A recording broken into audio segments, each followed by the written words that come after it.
it's not going to kill me, for example. Yeah, And like I making often, fun of yourself is good too. Like in a situation like that, like oh, I was going to football. Like, oh, you know what, I can't really play football anymore. But I'm on my ass eating cookies all day long, so you know it's not been so bad. yeah, You know, like, almost like making fun of the situation or just making light of it. It's just always a good thing too. Like yes, just whatever negativity you have about yourself, if you're able to joke about it within yourself, you're in good shape already. Like you're just so you're not yeah. viewing it as like this terrible thing. You're just like fuck it. This is it's just I like I was gonna Gallows lounge humor. I don't know if around. you. I'm in my bubble bath. I'm warming up my hips. It's just like just make a good time out of it. And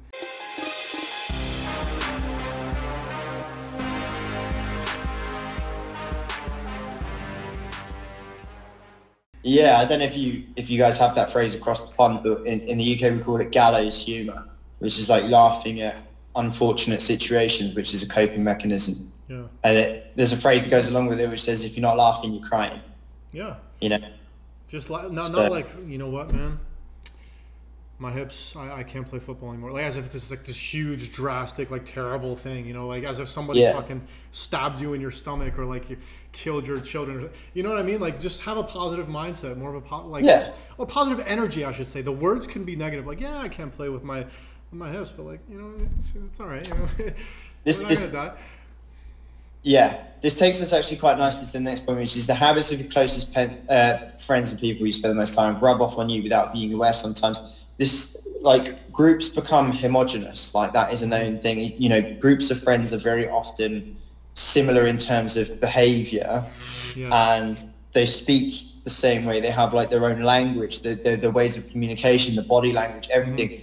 Obviously, everyone within the group is going to be different in many aspects, but what you'll find is that, for example, if you go out on a day out with a group of friends, an established group of friends, you're going to be the outsider because they're going to have like their own in jokes and their way of speaking, and Right. like they vibe off one another because they've grown to become so similar. That's what happens with groups. They become very, very similar, which is why moving to another country is such a culture shock.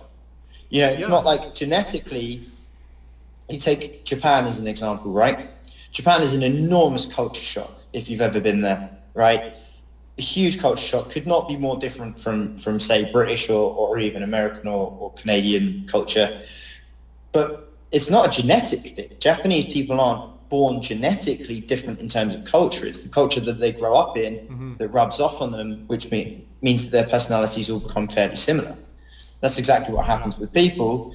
And in the simplest terms possible, if your closest friends, if your group of friends is a bunch of stoners who have absolutely no motivation to do anything in life, and they have like deadbeat jobs and they don't follow a routine, the likelihood is that behavior is going to rub off on you, unfortunately.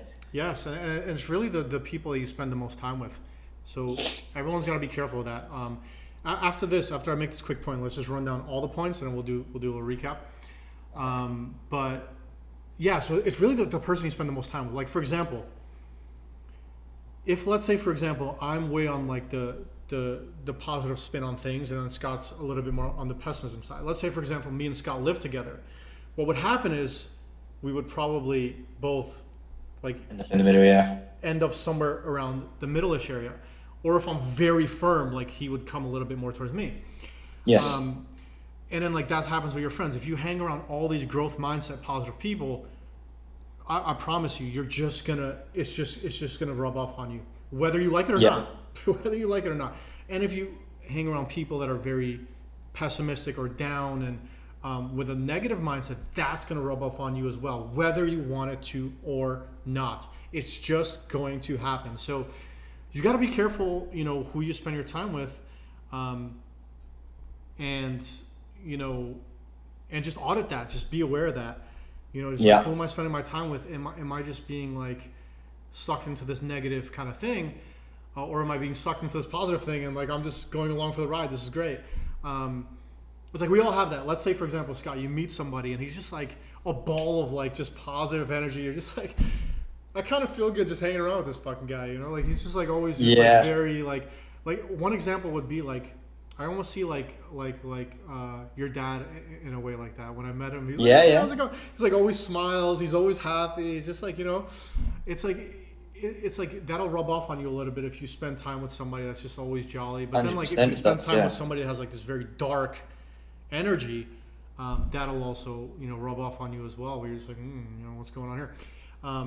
But yeah, that's the thing with the friends. So everyone audit, you know, who you're spending most of your time with. Indeed.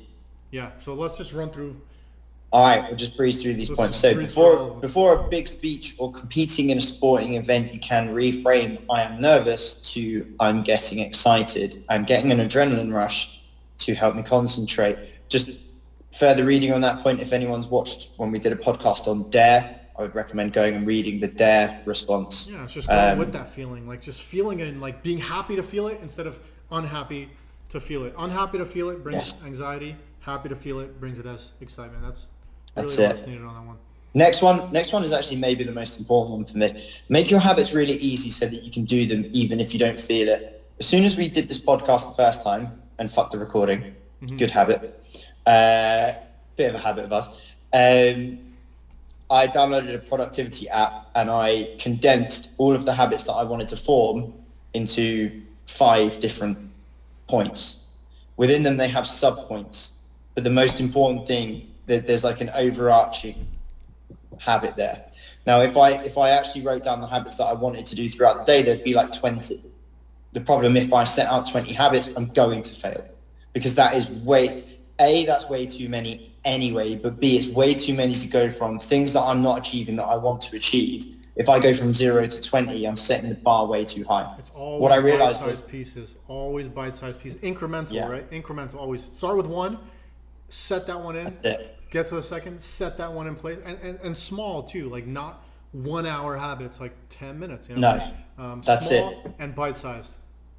Chunking, that's what I recommend. I put so I wanted to say okay, I want to do a little bit of meditation, stretching and yoga every morning when I wake up. And what I've done is I put it into just like a wake up routine that consists of those 3 things.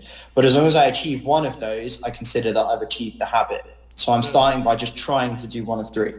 And I have 5 throughout the day, like wake up routine, gym routine, work routine, study routine, those 4 things. Within those, they will have a few different bullet points. But as long as I do something, then I'm forming the habit and the details will follow. But all I'm trying to get is the structure to begin with. Yeah. Trying to follow the time frame. Very, very important. All right, so let's get to the next one because I have to leave. Yeah, let's breeze through because chat's got to go. Okay, so make your habits really easy so that you can do them even if you don't feel like it. Like Jack said, 10 minutes of lucid every day. 5 minutes even, 2 minutes, whatever works for you, Something, throw something in there, that's the point. Exactly. Lucid GTO, by the way, 6soft.com in case you're wondering, just saying. It's a good program, great program. All right. Immediate rewards work extremely well. Start trying these out. Tommy Guns loves to joke about the wobble bath, by the way. This is one of those that we talked about loads of times. When I finish my grind, have a bath and watch like a TV program. Jack, yours is like something 1 meal a day. Something that brings you pleasure. Sit down on the couch, watch TV, whatever. Go out for a walk, whatever makes you happy. Play your guitar. I don't know, like whatever it is. Everyone's different on this one. But at the end of every single day, like after you've done your habits, after you've done your grind, whatever your routine is, whatever you've done, reward yourself. Give yourself a present. When I say present, I don't mean like a material present. You could do that too. I mean, material, whatever.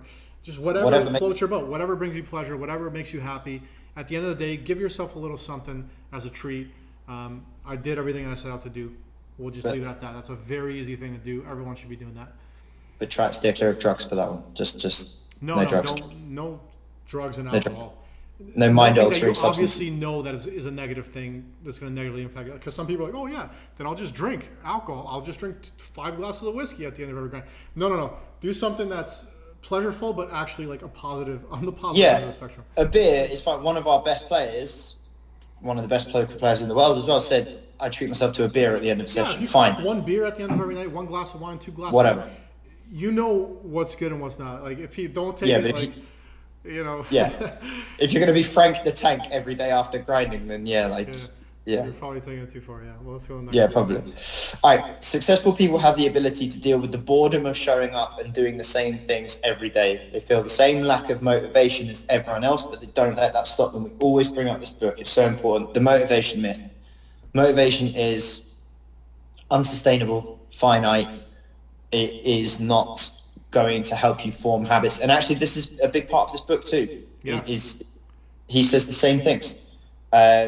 You can't rely on motivation. You do it whether you feel like it or not. It's if you keep that in your mind every single day, I don't feel like doing this, but I'm gonna do it anyways. That's it. You do it whether you feel like it or not. Motivation out the window, completely out the window. We may actually even do a separate podcast just on this. So I don't even want to get too deep in this, because I honestly think in the future we'll do a separate podcast just on motivation, because this is an issue that everyone has, and we'll just do a separate one just based on this. Probably use the book. We could probably just go through the book, The Motivation Myth. I don't think we've ever done it, but it would be worthwhile. Yeah, I would love to do that. Yeah, we'll do the Motivation Myth book and talk about that in further detail, because it's just like the best. If you want to be the best at something, you're gonna do it whether you feel like it or not. Not everyone that's the best at something. There's days where you don't feel like it, but if you fall prey to just feel like, oh, I don't feel like it today, so I'm just not gonna do it, you're in amateur land, and unfortunately you're not gonna be successful, no matter what field you're in. That goes for everything. Loses its efficacy. Everything loses. Like if you have like 500 days of sun, it can, like in a row, you'll want rain. Yeah. If you had fast food for like 10 days in a row, you'd be begging for a vegetable. Like, life is all about contrast. Humans need contrast, and motivation fits exactly in that. You can't feel motivation every day. Yeah, it's impossible. You can't. It's unsustainable. All right, we'll talk about that another time. Yeah. Okay, the next one is professionals stick to the schedule. Amateurs let life get in the way and get pulled off course by the urgencies of life. We have had so many players in 651 over the years, and you can tell fairly quickly the ones that are going to succeed and the ones that don't, because we've had so many players in the past who said, you know, I had XYZ problem, that's why I only grinded 30 hours a month, right? And then you have the ones who say like, no, this is my schedule and I'm sticking to it. And then when life gets in the way, they slightly deviate from their schedule, but it doesn't derail them. And here's the truth of the matter. We all suffer the same problems. Like, some will suffer more than others, okay? That's just the variance of life. Mm-hmm. But the truth is, all of us have speed bumps. You can't follow your habit every single day, because you're going to, like, for example, you can't follow the gym habit every day because you get injuries. Like, I can't lift at the moment because I have a wrist injury, right? You know, sometimes you get health issues. Sometimes your cat needs to urgently be rushed to the vet. We all have things that are speed bumps. But the professionals will stick to the schedule as much as humanly possible and not allow it to throw the whole schedule out the window. Yeah, no. Whereas amateurs, excuses like, oh, something came up, this person's in town, that person's in town. But let me pause now. All right, Mr. Scotty, let's get to the last 2 points, sir. We're going to get there, right? Last 2 points of the podcast. When a habit is truly important for you, then you have to willingly stick with it in any mood. Professionals take action even when the mood isn't right. They might not enjoy it, but they put the reps in anyways. Kind of relatively similar to what we said before about professionals and amateurs. I mean, for me, this one, my grind is this, like 6 hours minimum a day. Mm-hmm. Even when I'm really, really exhausted, particularly after like coaching and things like that, I feel especially tired, and I find it a little bit more difficult to get going. But it's just a sort of case of just turning up and doing a minimum of 6 hours every day. So like on the days when I'm really tired, I'll do very, very least 5.5 hours, usually 6. On days when I'm feeling fresh, I'll do like 8 to 9 hours of grinding, sometimes a little bit more. The most important thing for me is just turning up every single day, to be quite honest. But how do you do that? How do you do that? Someone's asking, like, how do you do that? How do you turn up every single day? It's just the only explanation I have for it is just, it's a habit that I formed like in 2018. Just said I will work 6 days. Like, I will sometimes take Saturdays off, but it's just pretty much every day when the clock hits 8, like it's like, okay, you need to get to work within the next hour or two. That's it. And it's just a habit. Everybody in the house knows the routine. Like, everybody even knows me close, knows the routine now. Like, if it's a nighttime, like, I will be sat at my computer playing poker. Oh, we got up here. You just do it. Wow, she looks so large in that. Wow, what an animal, huh? What She's a tiny. complete beast. She's actually tiny, dude. She just walked right by the screen. Very rude of you, by the way, princess. What a Very rude. rude little animal. But yeah, Yeah. just making that a routine kind of thing, and you do it, but you do it whether you feel like it or not. You're just like, all right, I'm gonna do it, and that's that. You know, it's funny. I just realized actually looking at myself in this camera. You know how we paused this thing? You changed your top again, yeah. This is the top I was wearing for the You Are the Placebo, and I put on the tank top, and it was too cold. And after we paused it, I put on this top. I'm in my t-shirt because I had to take my sweatshirt off, and I'm freezing. I am fucking freezing. Just to keep on the facade that we've just broken. Yeah. You held broke the through it. fourth wall. I kind of had to change back, but yeah, 100%. Like it just comes like because people always ask us like, you know what? I don't feel like playing. Like, how do I play? You know what I mean? Like. It's like you just do it without feeling like it. And really, it also comes down to finding your reasoning as to why. Like, why are you playing poker? Why are you trying to make money? Really just trying to get clear on that. And if you have strong enough reasons, you're gonna show up whether you feel like it or not, you know? Yeah. Strong enough reasons beyond yourself, you're just going to show up. It's really that simple. Like, if you don't have reasons, you might not show up. To sort of borrow the analogy from the bullet point, like the first rep is the hardest, always. Mm-hmm. You know, like just getting to the gym is the toughest part of the gym. Once you're in the gym, everything else kind of ebbs and flows. You know, like you do one rep of whatever, and then you're in that mode that you're going to do the rest of your reps. That's kind of how it works with grinding. To be honest, the first few hands are always the toughest. Where you're like, oh fuck, like all sluggish and whatnot, getting into it, and then as soon as you start playing, you're in there. Even if you say like, I'm just going to turn up and play an hour just to keep the streak going, you know. Yeah. You'll end up just playing a normal grind anyway. It always works out that way. At least 1 hour is better than nothing anyways. Worst case scenario, you know? Yeah, worst case scenario, precisely. Yeah, like I don't know if you know about Jerry Seinfeld. They always use him in the books about every day keeping that streak going, writing at least like one joke every single day. Just aim to keep the streak, even if it's short. Like some is better than none. That's like the easy way to put it. All right, let's get to this final point. Yeah. Small habits don't add up, they compound. And if we've ever had a period of time where we learned about exponential growth, it would be during the pandemic, where one person infects three people infect another three people. That compound effect, same thing happens with the habits. It's not like one good habit plus one good habit equals two good habits. It's more like, you know, each one is strengthened by the amount of habits that you have, like the one that you had before, right? Mm-hmm. Compounded habits, absolutely, yeah. And like, here's the thing. Like, I think the point I was trying to make was, if you study for like, let's say for example, 10 minutes per day, in one day it looks like you're just like, what's the point? You know, I don't see any, like, I'm not going to see any results off of this. It's just 10 minutes of study. Nothing's going to change. But if you do that over the course of months and years, it adds up huge. Like all of a sudden, like, you know, a year goes by and you've been studying 10 minutes every single day. All of a sudden, you're just really good now. You know, Mm-hmm. and they talk about this in the book, The Slight Edge. I don't know if you've heard of that book. It's called The Slight Edge. Excellent book. And they talk about this where people don't do certain things. Like, for example, they're like, I'm not going to study for 10 minutes because they have this belief that it's not going to change anything. What's the point? If I study for 10 minutes or if I don't study for 10 minutes, what's the difference, you know? Or if I go to the gym for 10 minutes or I don't go to the gym, what's the difference? So they don't do it because they believe it's just not going to make that much of a difference, and it's just like a bother, you know? But what they don't realize is that, like, over time, it gives you a huge edge, not a slight edge even. It gives you a huge edge, and that's what separates the greats in their field from the good, right? Yeah. Like, so the 1% rule. You get 1% better. It says it in the book. It references this too. The 1% rule. You get 1% better every day. By the end of the year, you're 37 times better at something. Is what they say. They are marginal gains. That's what they talk about.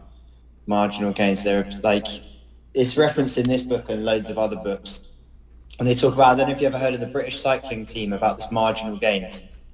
About the British I don't like cycling at all. I find it immensely boring. But the story about like the British cycling team is that Britain had never had a successful cycling team or program, right? And couldn't compete with the other Europeans, like the French, the Italians, like they were just always consistently better than England. And then England hired this coach, and they couldn't figure out why the English cycling teams or the British cycling team was so bad. And he came in and he brought the theory of marginal gains. And he said the reason we're not doing as well is because like some of the more finite things we're not doing as well as the other countries. So he's like, so what we need to focus on instead, because what they had been focusing on was trying to make these big, huge wholesale changes all the time. Like, we need to change the whole program. They kept trying to overhaul the entire program, you see. And he came in and said, that's not what you need to do. You need to fine tune all of the small stuff over and over and over again. And he took care of all the tiny, tiny details and did this marginal gains program. And then like 7 or 8 years later, England or GB won like gold at the Olympics and then had a Tour de France winner multiple times. Like, they use him as a case study because the temptation is always to think that you have to make these drastic changes. And bringing this to a more relevant point, what we often get is people come to us, we're like, are you studying GTO regularly? People say, no, I do a little bit here and there. I watch a few of the Vimeo vids, but they don't have like a consistent studying routine. We're like, right, okay, you need to have a study routine. What we often have is they come straight back to us, don't they, Jack, saying, I've set aside, I'm going to do 11 hours a week. I'm going to do 14 hours a week, or I'm going to do every day before I start running and do 2 hours of study with GTO. But you know, when they make those kind of decisions, like they're like, okay, I'm gonna play 10 hours, or I'm gonna like not play 10 hours. I'm gonna study like an hour a day. I'm gonna study 2 hours a day. I'm gonna have this pre-grind routine and this post-grind routine and this and that. When they make those decisions, what's happening is they're so motivated in that moment. But what happens is the next day when they're not motivated anymore, they can't keep up with that. They can't sustain it. So yes, you could do that for the short term. And I've told this story before. When I came back from Tony Robbins seminar, I'm like, okay, I'm going to read audiobooks for 2 hours a day. I'm going to go to the gym for an hour now because I was so motivated. But then I was like, wait a second. Exhausting.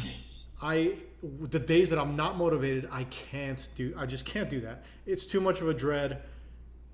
It's too much of a mountain. And you just end up doing nothing. That's the problem. So you go from all this to absolutely nothing. So that's why we keep saying, like, do something that you can do. Yes. When you're motivated, but also when you're not motivated. You got to be able to do it both times. So the most important thing for me and for other people who struggle to form habits is keep it manageable. Yeah. So simplicity is key. If I've learned anything from Jack Stack over the years, is that you should try and simplify as much as you possibly can everywhere across the board in your life, all the way from... Make it easy to win. Make it easy to win. Make it easy to win. That's it. That's the example. I remember I gave the example when we first did the podcast, Jack, of the coach that we had at university.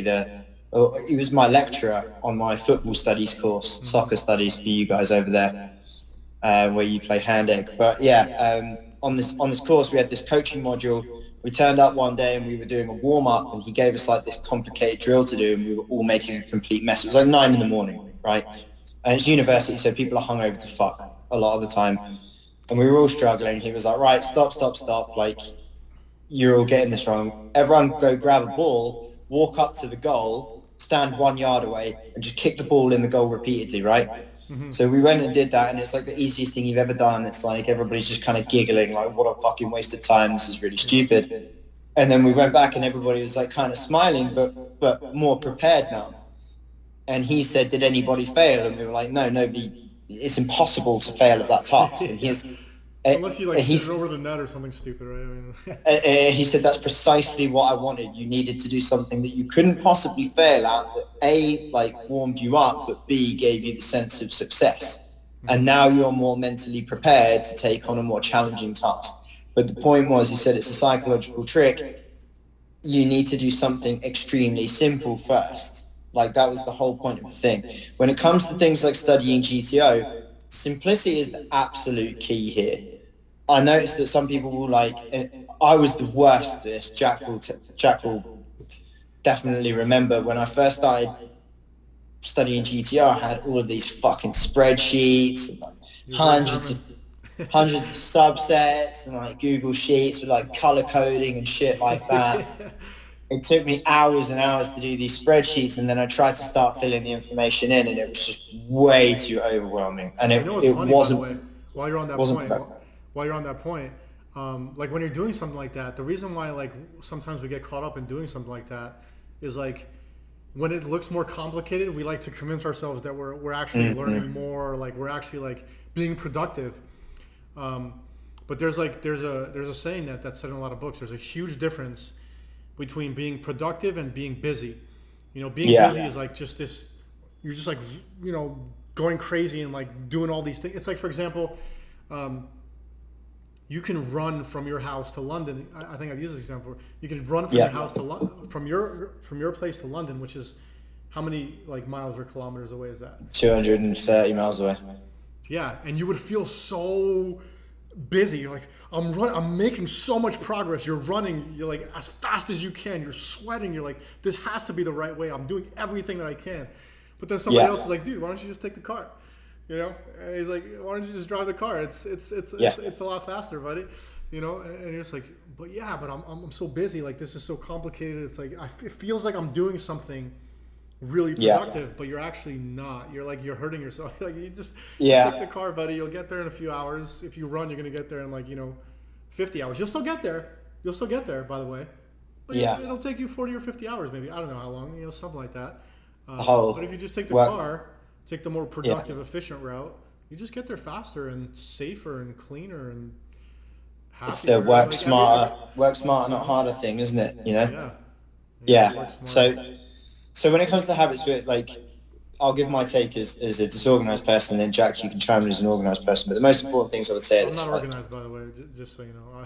Well, I find it hard to think you'd be less organized than me. But in terms of forming those habits, which I've had some success at forming habits, even though I am not the best necessarily at getting back to people on Skype, not the best with deadlines, but I do have pretty consistent daily habits. At least my day follows a very similar course for most of the days of the week. Keep it really simple, not absurdly simple. Like obviously you have to make it somewhat challenging, but keep it simple enough that you can stick to it. If you have, like I said earlier, do the chunking. If you have like, I want to have a morning routine that consists of meditation, stretching, gratitude, yoga, all these types of things, make it so that as long as you complete one of those things, that counts as your daily habit.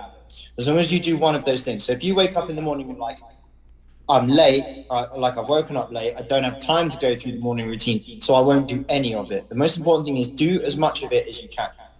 So some is better than none in that regard.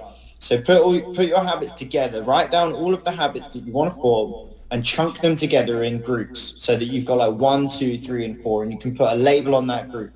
And as long as you complete some of the tasks within that group, you're forming that habit because you're at least getting the structure, like I said earlier, you're getting the backbone of those habits. The actual details, the minutiae, will start to fill itself in the more used to it you get. So for example, with my morning habit, I haven't been able to stick to the 3 things I wanted to do, which was meditation, stretching, and then a bit of yoga every day. And I haven't done too well on getting the yoga done every day, but I've done the stretching every single day. So I'm getting up every day and I'm doing the stretching. So I'm starting to form that habit.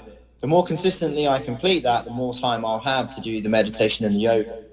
So they'll follow on afterwards effectively.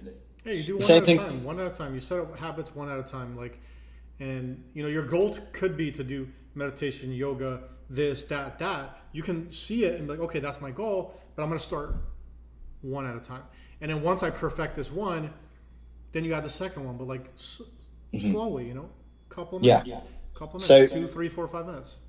So this is it. So make it simple and make it not so easy that it's not worth doing, but make it easy enough that it's you're not going to fail often. And the second most important point for me is when you do fail, don't throw the habit out the window.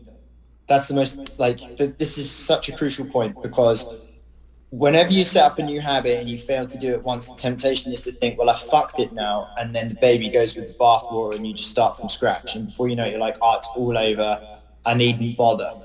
And one missed day turns into 2 missed days, turns into having to start all over again and just abandoning the habit. So give yourself the freedom to, at least when you're establishing this habit, give yourself the opportunity to fail a few times. And the most important thing is not necessarily focusing on the failure, but focusing on getting back into it the next day. So just let it go. So I've already, in the last 10 days when I started doing this, I've already, on 3 occasions, I've already fucked it, where the whole routine's gone out the window and I've missed certain stops. And then the next day I get up and just carry on as if that didn't happen. And I think that's probably, and I know that this is what he says in the book as well, doesn't he, Jack, about New Year's resolutions. That's the main thing why people fail with New Year's resolutions, is because as soon as they fail once, they just feel like they've thrown the whole thing away. And they also when they create those resolutions, they don't realize it, but they're in this motivated state. Oh my God, a new year, a new me. I'm gonna do this and that and this and that, and they don't realize but wait, what about when you're not feeling motivated? Are you still gonna do those things? When it's February, when it's March, it's not a New Year's resolution. It's not as exciting anymore, right? It's not exciting anymore. Are you still gonna do it when it's not exciting anymore? That's the question. That's the real quiz. Yeah. That's really what it comes down to. Get forming those habits, my G's. Yes. And let's wrap up with that. All right. Get to those habits, and read this book. Anybody who's watching this, read this book. Yeah. Even if you watch this podcast and you're like, you know what, I got enough from the podcast that I don't need to read the book. No, trust me, read the book. Read the book, because it goes even deeper, and it just gives you all the information you want and need and want to hear as a poker player. And especially, poker players in general are very disorganized human beings. Let's be real. We all wake up later than normal humans. We all are more introverted than normal humans. We all spend more time at home than normal humans. It's harder for us to create healthy habits. So that's why it's so important. Pick it up. Pick up the book. We're homebody humans, so you're gonna need that. So, all right. Yeah. All right. We'll call it there. Nice one, Jack. Cheers, buddy.